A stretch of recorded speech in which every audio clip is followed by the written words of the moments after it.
जैसे ही मनीष कश्यप के वकीलों के द्वारा भारत के सर्वोच्च न्यायालय सुप्रीम कोर्ट में याचिका दाखिल किया जाता है, तो इधर बिहार के उप मुख्यमंत्री तेजस्वी यादव में खलबली मचना शुरू होता है कि जिस मकसद से मनीष कश्यप को तमिलनाडु भेजकर रिमांड पे रिमांड बढ़ाते जा रहे ताकि उनके समय को बर्बाद किया जाए, उनको सलाखों के अंदर रखा जाए।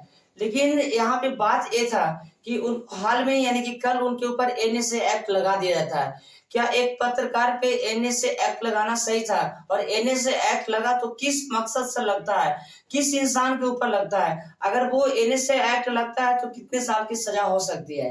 ये बात दरअसल हर किसी को पता था कि जब तक इलेक्शन नहीं हो जाए तब तक मनीष कश्यप को अंदर ही जेल में रखा जाए, सड़ा जाए, सबको पता था।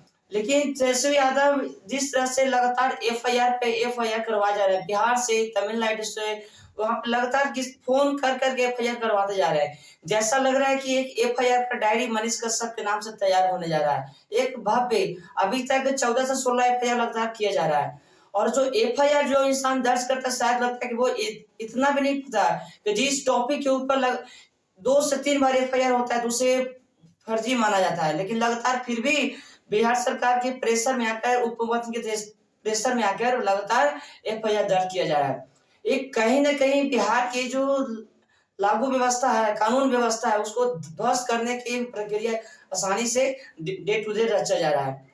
यहाँ पे सोशल मीडिया पे लगातार मनीष कश्यप का समर्थन जैसे ही दिनों दिन आगे बढ़ता जा रहा है, उनके प्रदर्शनकारियों के द्वारा चक्का जाम किया जा रहा है, जगह जगह जाम किया जा रहा है, देश के हर जगह से प्रदर्शन निकल रहा है। तो बिहार के उप मुख्यमंत्री तेजस्वी यादव में खलबली मच रहा है कि ये माहौल शांत होने का नाम नहीं ले रहा है। ठीक है, और इतना ही नहीं, उनको रिमांड पे रिमांड बढ़ाकर परेशान लगातार उनको किया जा रहा है।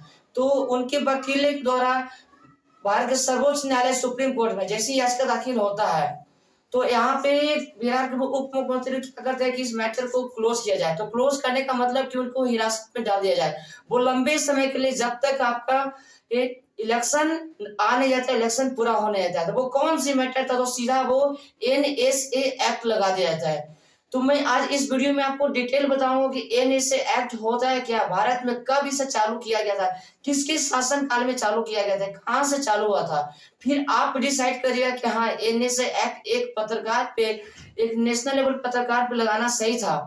मैं आपको इस डिटेल वीडियो में बताऊंगा। सबसे पहले तो एनएसए, ठीक है, एनएसए होता है क्या, नेशनल सिक्योरिटी एक्ट होता है।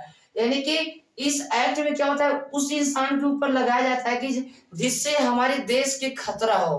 ठीक है, इंटरनेशनल लेवल पे वो टेररिस्ट उसको घोषित कर दिया गया हो ताकि देश को कुछ भी कर सकता हो, उससे देश से खतरा होने की संभावना हो, उसके ऊपर एनएसए एक्ट लगा दिया जाता है। जबकि ये तो मनीष कश्यप नेशनल क्या था, रिपोर्टर था, नेशनल पत्रकार था। अब यहाँ पे देखिए एनएसए यानी कि नेशनल सिक्योरिटी एक्ट, ठीक है। और एनएसए भारत में स्टार्ट कब किया गया था, एनएसए कब स्टार्ट किया गया था, 1980 में स्टार्ट किया गया था। कब, 1980 में। किन के द्वारा, इंदिरा गांधी के शासन काल में स्टार्ट किया गया था।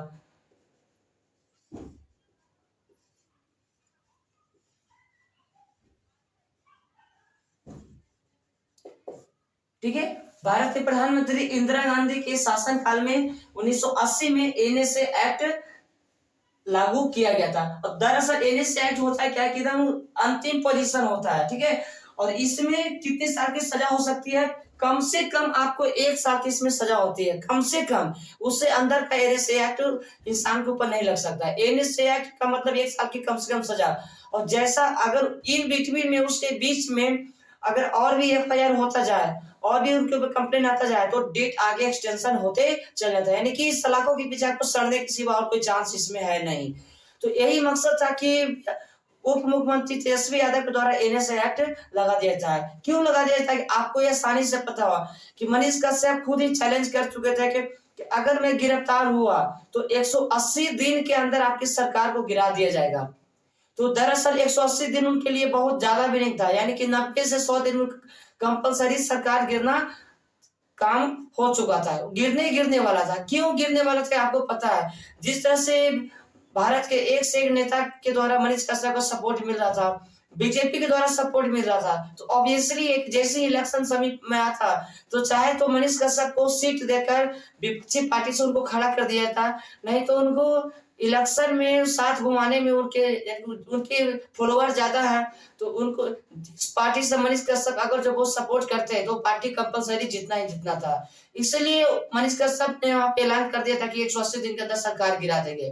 तो यही बात उनको ईगो लग गया, कौन, उप मुख्यमंत्री तेजस्वी यादव को, कि ये बंदा किसी न किसी हाल में गिरा देगा। तो वो इतिहास रचने के प्रक्रिया में लग गया कि मनीष कश्यप को सलाह जाए। उनकी इतना ताकत नहीं हुआ कि उसको हम बात में सुलझा कर उसको शांत किया जाए, तो अपनी ताकत का इस्तेमाल करते जा रहे हैं। लेकिन कहीं ना कहीं आग बबूला दिनों दिन हमारे देश में फैलता जा रहा है, और ये बबूला तेजस्वी यादव को आगे चल के भारी पड़ने वाला है, ये आसानी से भारी पड़ने वाला है। तो इन्हें से एक्ट लगाया जाता है तो भारत के एक से एक नामी नामी वकीलों के द्वारा सुप्रीम कोर्ट में याचिका दाखिल करने लगा, होना शुरू हो गया। तो ये तो ऑब्वियसली है कि कानून पे सबका विश्वास रहता है, कानून पे सबका थोड़ा देर तो लगता है, देर तो देर, लेकिन फैसला आने में सच के साथ ही फैसला आपको मिलना रहता है। झूठ झूठ ही होता है, सच सच ही होता है। लगातार 5-6 वकीलों के द्वारा, उनके मौसेरे भाई जो सुप्रीम कोर्ट के अच्छे खासा वकील है, उनके द्वारा भी याचिका दाखिल किया जाता है।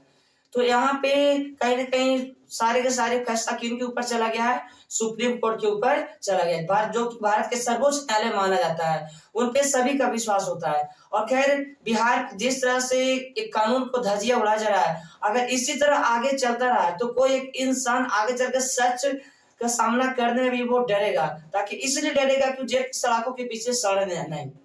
और बिहार में यही चल रहा है, अगर वो आगे चल के कोई अगर आवाज उठाता है गलत के प्रति तो उनके ऊपर कुछ भी हो सकता है, उनको मर्डर भी हो सकता है, सलाखों के पीछे डाल दिया जा सकता है। यही है बिहार में चल रहा है, जबकि इसमें कोई जात पात से कोई लेना देना नहीं है। उनकी कार्यकाल का, उनको कैसे कार्य करने की क्षमता हो, कैसे वो जनता को हैंडल करें। लेकिन यहाँ पे जैसा बिहार में भी सिस्टम चल रहा है वो बिल्कुल भ्रष्ट। अभी कि नालंदा में किस तरह से दंगा फसाद हुआ, यानी कि हर जगह कुछ न कुछ आपको देखने को मिल रहा है। तो इस मैटर पे अगर कोई पत्रकार, बड़े लेवल पर पत्रकार आवाज उठाता है तो उनके ऊपर जो अभी मनीष कश्यप के साथ चल रहा है वो आपके ऊपर भी चल सकता है। तो मामला यहाँ पे है कि बात कुछ नहीं था, मनीष कश्यप कोई गुनाह नहीं किया था, कुछ भी उनके ऊपर फर्जी वीडियो नहीं था। वो इंसान हर बार बोल रहा है कि हमें भारत के कानून पे विश्वास है, भारत बिहार पुलिस पे विश्वास है, तमिलनाडु के पुलिस के विश्वास है। लेकिन भ्रष्ट बिहार पुलिस और भ्रष्ट तमिलनाडु पुलिस कमीने इतना भी शर्म नहीं आता है कि किसी के विरोध में आके, किसी के प्रेशर में आके वो किसी को सड़ाने के काम कर रहा है। लगातार रिमांड पे रिमांड, 14 दिन, 15 दिन, 16 दिन पर रिमांड बढ़ाता जा रहा है। ऐसा लग रहा है कि कौन इंटरनेशनल टेररिस्ट हो, उसको किसी के प्रति घातक साबित किया हो, लगातार रिमांड पे रिमांड बढ़ाता जा रहा है। यानी कि उतना कि जो लद्दाख है, लद्दाख की तरफ से भी इतना बड़ा एक्ट नहीं किया गया था, इतना बड़ा जांच पड़ताल नहीं हुआ जैसा मनीष कश्यप के साथ किया गया। सिर्फ राजनीतिक मुद्दा का शिकार मनीष कश्यप को किया जा रहा है, लगातार टारगेट किया जा रहा है। फिर भी जनता में जिस तरह से आक्रोश दिख रहा है, जिस तरह से समर्थन मिल रहा है, वही मनीष कश्यप को इस समय प्लस पॉइंट है, मजबूती पॉइंट देखने को मिल रहा है। तो यहाँ पे इग्निस से एक्ट उनके ऊपर लगा दिया जाए तो ये तो आपको पता है कि सर्वोच्च न्यायालय न्यू दिल्ली में जो हमारा सुप्रीम कोर्ट है वो किसी के साथ गलत नहीं कर सकता है। तो कम से कम आपको इसमें 1 ईयर का, कितना, 1 ईयर का जेल हो सकता है, इससे नीचे का नहीं है एनएसए एक्ट में। ठीक है, एनएसए एक्ट का मतलब कि इंटरनेशनल टेररिस्ट 1980 में स्टार्ट किया गया था इंदिरा गांधी के शासनकाल में। और एक किस कंट्री में स्टार्ट किया गया था, तो सबसे पहले अमेरिका में स्टार्ट किया गया था। तो आप ये बता सकते हो क्या एक नेशनल लेवल पत्रकार जिस तरह से मनीष कश्यप हजारों लाखों माताओं के बच्चे की समस्या का समाधान करते हैं, चाहे पैसे से लेकर या ग्राउंड रिपोर्टिंग से लेकर अपने माइक कदम पे लोग की जिस तरह से सेवा कर रहे हैं, हजारों माताओं की जो आंसू उनके पोछने का काम किया है। जिस बच्चे को कंप्यूटर की नॉलेज की जरूरत है उन्हें स्कूल में अपने फंड से, अपने पैसे से वो कंप्यूटर लगवा रहे हैं।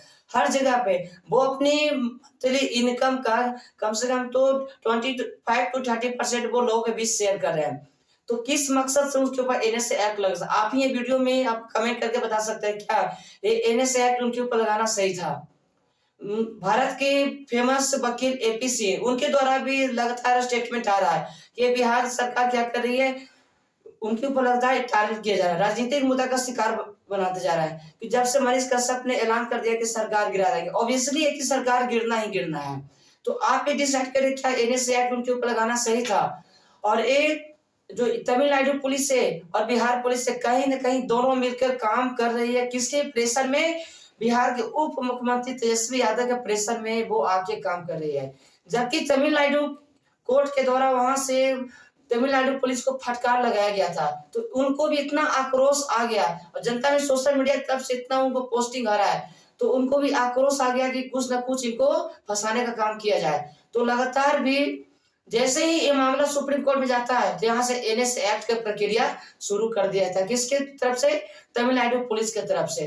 किसके प्रेशर में? बिहार के उप मुख्यमंत्री तेजस्वी यादव के प्रेशर में। तो आप डिसाइड करिए, आप कमेंट में अपनी राय सलाह दे सकते हैं। क्या ये प्रक्रिया जिस तरह से बिहार में चल रहा है, बिहार एक सच्चे पत्रकार को, इंसान को दबाने की कोशिश किया जा रहा है, तो क्या सही है? आगे चल कोई इंसान खड़ा होने के लिए तैयार नहीं होगा। तो ये जो मुद्दा था, जिस वीडियो के माध्यम से मनीष कश्यप जो पोस्ट किए थे, वो चलाए थे, तो वो वीडियो आज तक वो सामने में नहीं दिखाया गया है। बिना कोई प्रूफ का, बिना कोई सबूत पे एनएसए एक्ट लगाना, वो वीडियो तो कम से कम दिखाना चाहिए था ना, क्योंकि कानून हमारा सबूत के साथ चलती है। तो सबूत अभी तक दिखाया गया नहीं है, तो कैसे एनएसए एक्ट लग सकता है? आप ही बता सकते हैं कमेंट सेक्शन में जाकर। और दरअसल यह है कि जो वीडियो के माध्यम से चलाया गया था, तो मनीष कश्यप बार बार बोल रहा है वो वीडियो तो दिखाए, वो वीडियो में हम सही निकल गए, हम गलत निकल गए तो हम फांसी के फंदे तक जाने के लिए तैयार हैं, और सही निकल गए तो बिहार सरकार को, उप मुख्यमंत्री तेजस्वी यादव को क्या सजा उनको मिल सकता है, आप डिसाइड कर सकते हैं।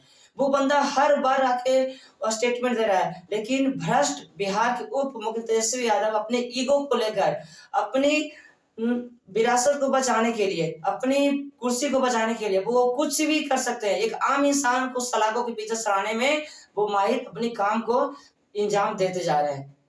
तो हमारा काम था एनएस एक्ट के द्वारा आपने बताया जिस तरह से प्रक्रिया चल रहा, और आपकी क्या सलाह है इस वीडियो के माध्यम से? क्या आप एनएस एक्ट मनीष कश्यप पर क्या बोलना चाहते हैं? कमेंट सेक्शन में जाकर जरूर बताइएगा, ठीक है, ताकि लगे। और हाँ, जहां पे गलत हो वहां पे आपको लिखना जरूरी है, ताकि उसके आगे भी मैं वीडियो चला सकूं कि हाँ यहाँ पे क्या हो सकता है। और इस तरह से वीडियो बने रहे। आप सभी को मेरा बारंबार धन्यवाद। और जो भी चैनल को सब्सक्राइब नहीं किया तो चैनल को सब्सक्राइब करके बेल आइकन क्लिक करना ना भूलें, ताकि मेरा जो भी अपकमिंग वीडियो हो वो आपके पास आसानी से पहुंच जाए। धन्यवाद।